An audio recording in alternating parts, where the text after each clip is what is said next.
Hi, this is Desiree with Ramble. This video is going to be a bit different from ones I've done in the past because the more I explore the crypto space, I have these thoughts that are brief or contemplations that are brief, but I want to make videos about them. So just sort of thinking and sharing my thoughts on certain trends that I see in the crypto space. It's more opinionated. You could call them rants, or sometimes you could call them rambles. Recently, I've been thinking about the fact that cryptocurrencies are trustless, but that doesn't necessarily mean that the institutional frameworks that we use when we use cryptocurrencies will also be decentralized. So, decentralization in terms of auditing a ledger, when you think about blockchain technology, that does not necessarily translate into decentralized in terms of the institutions, the societal institutions that we use, such as the legal frameworks or the financial systems that we have in place. And if those aren't decentralized, then has cryptocurrency or crypto really lived up to what people thought it would be? I'm going to explain what I mean by all of this. There were two recent events that triggered these thoughts in me. The first was the rise of stablecoins, and I'll explain, don't assume to know what I mean. And then also the recent news about the SEC finding the founder of Ether Delta and claiming that it was an unregulated securities exchange.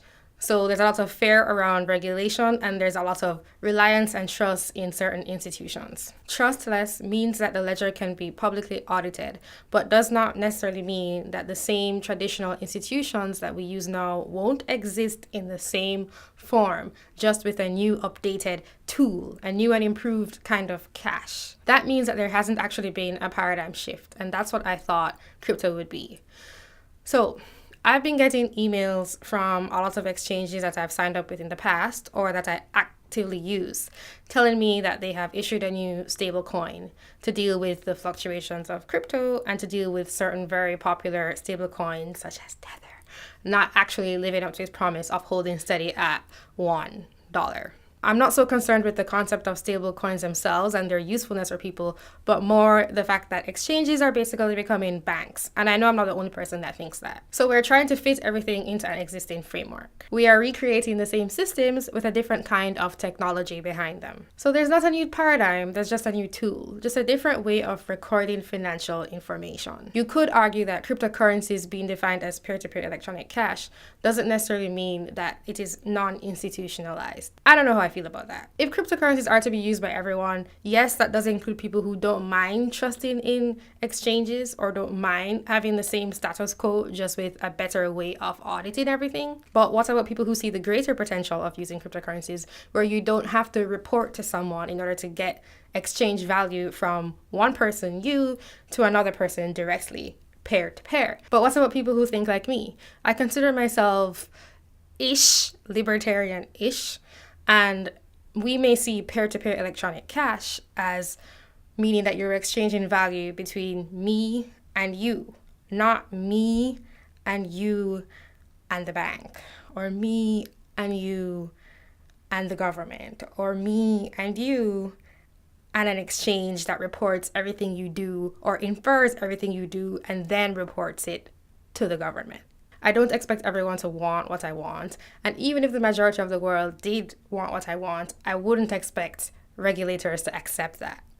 But I do want you to think about this. Imagine in the future, when I'm like 50, for example, I might want to conduct a transaction, but that transaction might not actually occur between me and the person I'm sending it to, but it might occur between me and the exchange and then that person, or me and the government and then that person, just using electronic cash. Is that really what people want? I think a better solution would be that it's between me and that person, and then you can externally report certain things to other people. But if it's built into the systems, into the institutions and the framework, the infrastructure, the technological infrastructure that we use, then nothing has really changed. So I'm just trying to express my skepticism that crypto is really going to go anywhere or really change anything. And in the future, we might not even have cash anymore. We might not have something that is even fungible because now we're just relying on electronic cash instead.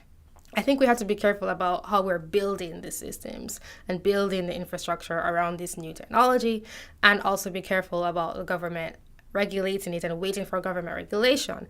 I think that in the long run it won't work. It's going to be a lot of tussle, but I think that it's actually something like a paradigm shift is what we were expecting and what will happen, but not this relying on the exchanges to keep everything secure for you, exchanges that particularly are centralized themselves because they have to report to governmental agencies. It's not surprising. I think there's usually revolution, and then a new dominance hierarchy is established, and then people get sick of it, and then a new revolution. But I guess I was hoping that it could be staved off for a little bit longer. But these signs that I mentioned in terms of exchanges and regulationary uncertainty point to cryptocurrencies basically being institutionalized, the same institutions being recreated, and I'm not so sure that that's a good thing. Maybe some of you out there have thought about this too. I would be surprised if you hadn't, but that's what I've been thinking about.